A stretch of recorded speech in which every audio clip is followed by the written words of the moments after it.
Hello বন্ধুরা, Pinki kitchen থেকে আপনাদেরকে ওয়েলকাম জানানো হচ্ছে। আজকে আমি দেখাচ্ছি ডাল চচ্চড়ি, সাথে থাকবে আলু সেদ্ধ এবং পটল ভাজা। প্রথমেই বানাচ্ছি ডাল চচ্চড়ি। এখানে দেখুন মুসুর ডাল নিয়েছি, ধুয়ে জল ঝরিয়ে রাখবো। এদিকে কড়াইতে সর্ষের তেল গরম করে নিয়েছি, ফোড়নে দিলাম শুকনো লঙ্কা এবং তেজপাতা। ফোড়নটা একটু ভেজে নিয়ে গ্রেট করা আদা দিয়ে দিচ্ছি। এই রেসিপিতে রসুন আর পেঁয়াজটা বেশি লাগে, তাই রসুনের কোয়া বেশি দিলাম। ছোট আকারের গোটা গোটা পেঁয়াজ দিয়ে দিলাম।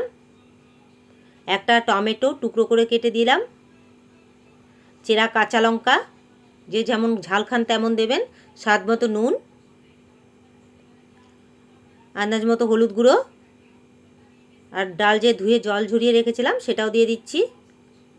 এখন সব উপকরণ একসাথে মিলিয়ে নিয়ে কিছুক্ষণ ভেজে নেব।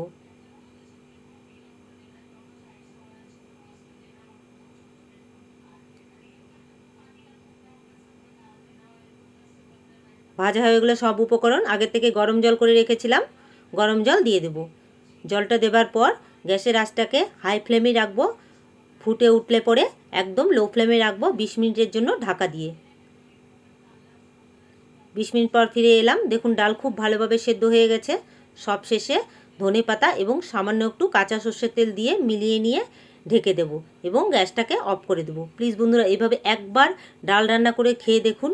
এই ডালের সাথে পটল ভাজা আর আলু সেদ্ধ হলে আর কিছুই লাগে না, নিমিষেই এক থালা ভাত খাওয়া যায়। সাথে এক টুকরো পাতিলেবু আর শশা। মেলানো হয়ে গেছে, ঢেকে দেব এবং গ্যাস অফ করে দেব। এখন পটল ভাজা করে নিচ্ছি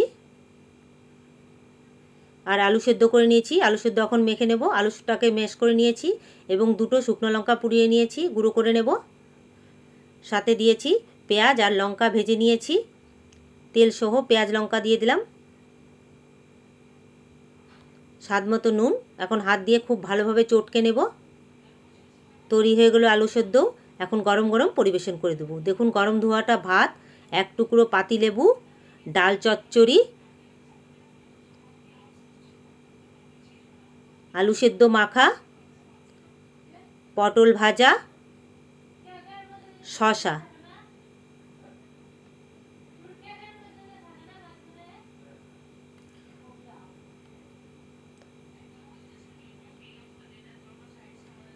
আপনাদের কাছে একটাই রিকোয়েস্ট, এভাবে একবার ডাল রান্না করে এইসব দিয়ে খেয়ে দেখুন, খেতে কতটা ভালো লাগে এই গরমের মধ্যে। আমার রেসিপিগুলো যদি ভালো লাগে এবং থালিটা যদি ভালো লাগে তাহলে একটা লাইক, শেয়ার এবং কমেন্ট করতে ভুলবেন না। আগামী দিনে আপনাদের জন্য নতুন কোনো রেসিপি নিয়ে আসবো।